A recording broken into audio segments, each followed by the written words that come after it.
ராஜா sir mid 80ஸ்ல தான் இந்த பந்தூராளின்ற மாதிரியான ராகத்தெல்லாம் பயன்படுத்தினாரா அப்படின்னு பார்த்தா கிடையாது. அவருடைய மியூசிக் என்ட்ரியில வந்த ஆரம்ப காலகட்டத்திலே 1978ல் வட்டத்துக்குள் சதுரம் அப்படிங்கிற ஒரு படம். அந்த படத்தில் ஒரு பாடல், இந்த கம்போசிங்கே ரொம்ப டிஃப்ரெண்ட்டாக இருக்கும். ஏன்னா அந்த பாட்டுடைய சிங்கர் பார்த்தீங்கன்னா ஜிக்கி அம்மா.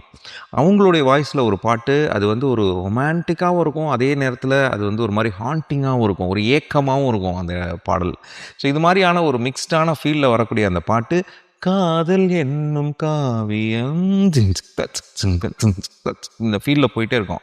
பாட்டோட சரணத்துலலாம் அந்த பேக்கிங் வர்றது, பாட்டோட ப்ரீலூடில் வரக்கூடிய அந்த சங் சங் சங் சங் சங் சங் சங் சங் அந்த டிப்பிக்கல் ராஜா சார் கொண்டு வந்த அந்த புது கார்ட் பேட்டர்ன், அதுக்கு மேலே வரக்கூடிய அந்த லேயர் ஆஃப் ஆர்கஸ்ட்ரேஷன் எல்லாமே அந்த 78ல் சூப்பராக அதை வந்து பண்ணியிருக்காரு.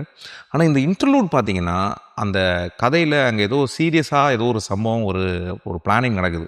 ஸோ இந்த சீரியஸான சம்பவத்தை இந்த ரொமான்டிக் ஃபீலில் இருக்கக்கூடிய இந்த பல்லவி சரணத்துக்கு நடுவில் இன்டர்லூடில் மிக்ஸ் பண்ணுறாரு. அப்படியே வந்து இங்கே